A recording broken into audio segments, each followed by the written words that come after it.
Deputy chief minister Pawan Kalyan garu ఇచ్చేశారు. అలాగే శ్రీ స్వర్గీయ రామోజీరావు గారి కుటుంబ సభ్యులకు కూడా ఆహ్వానం పలుకుతున్నాం ఈ సంస్మరణ సభకి.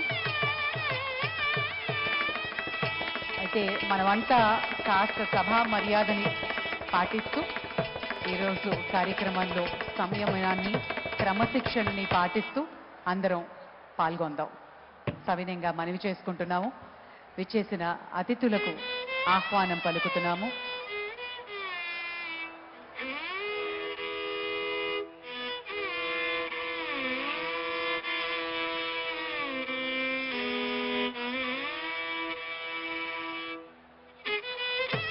కుటుంబ సభ్యులు శ్రీమతి శైలజ కిరణ్ గారు, ఎండి మార్గదర్శి చిత్వన్, అలాగే శ్రీమతి సిహెచ్ విజయేశ్వరి గారు, ఎండి ఆర్ఎస్పి, రాజేష్ వీరేంద్రదేవ్ గారు, శ్రీమతి సహరి గారు, శ్రీ వెంకట అక్షయ్ గారు, శ్రీమతి బృహతి గారు, శ్రీ వినయ్ గారు, శ్రీమతి సోహానా గారు, మిస్టర్ సుజయ్, అలాగే మిస్ దివిజ, వీరికి కూడా ఆహ్వానం పలుకుతున్నాం కార్యక్రమానికి.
అందరికీ శ్రీహరి అంతరాత్మ అనేటువంటి చక్కటి కీర్తన వాయించిన వైలిన్ వాద్య బృందానికి మరొక్కమారు వినమ్ర ప్రణతులు. రాష్ట్ర ప్రభుత్వ సాంస్కృతిక శాఖ ఆధ్వర్యంలో ఈ కార్యక్రమాలు జరుగుతూ ఉన్నాయి.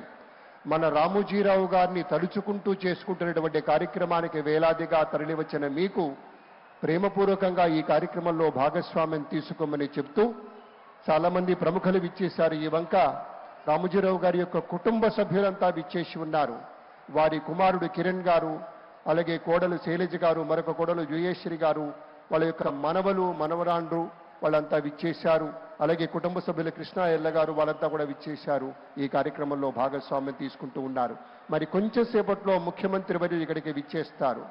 వారు అక్కడ ఏర్పాటు చేసినటువంటి రామోజీరావు గారి మీద ఒక ప్రత్యేక ఛాయాచిత్ర ప్రదర్శనని చూసుకుంటూ ఆవిష్కరించుకుంటూ ఇలా ముందుకు రావటం జరుగుతుంది. అప్పుడు కార్యక్రమం అసలైనటువంటి కార్యక్రమం జరుగుతుందనేటువంటి మాటను మీతో మనవి చేస్తూ ఒకానొక విశేషం, రామోజీరావు గారిని తలుచుకున్నప్పుడు ఒక జ్ఞాపకాల తడి ఒకటి మనల్ని ఆవహిస్తుంది. జ్ఞాపకాల తడి మనల్ని ఆవహిస్తుంది. మాటల్లో వర్ణించలేని భావోద్వేగాల సవ్వడి అలా పలకరించి వెళ్ళిన అనుభూతి కలుగుతుంది. అలాగే జీవన గమనానికి సరికొత్త స్ఫూర్తినిచ్చేటువంటి దిశలో మనల్ని తోడ్కొని వెళ్ళిన అనుభూతి కలుగుతుంది. ఒక రామోజీరావుని, ఒక అక్షర శ్రామికుణ్ణి గనక మనం స్మరణలోకి తెచ్చుకున్నప్పుడు. ఎందుకంటే ఆయన అక్షరాలను తడిమి చూస్తే వాక్యాల పునాదుల మీద అల్లినటువంటి మమతలన్నీ కూడా కానవస్తూ ఉంటాయి. ఇది ఒక ప్రత్యేకమైనటువంటి విశేషం కాబట్టి మీకు మనవి చేస్తున్నాం. ఆత్మీయత పల్లవించేట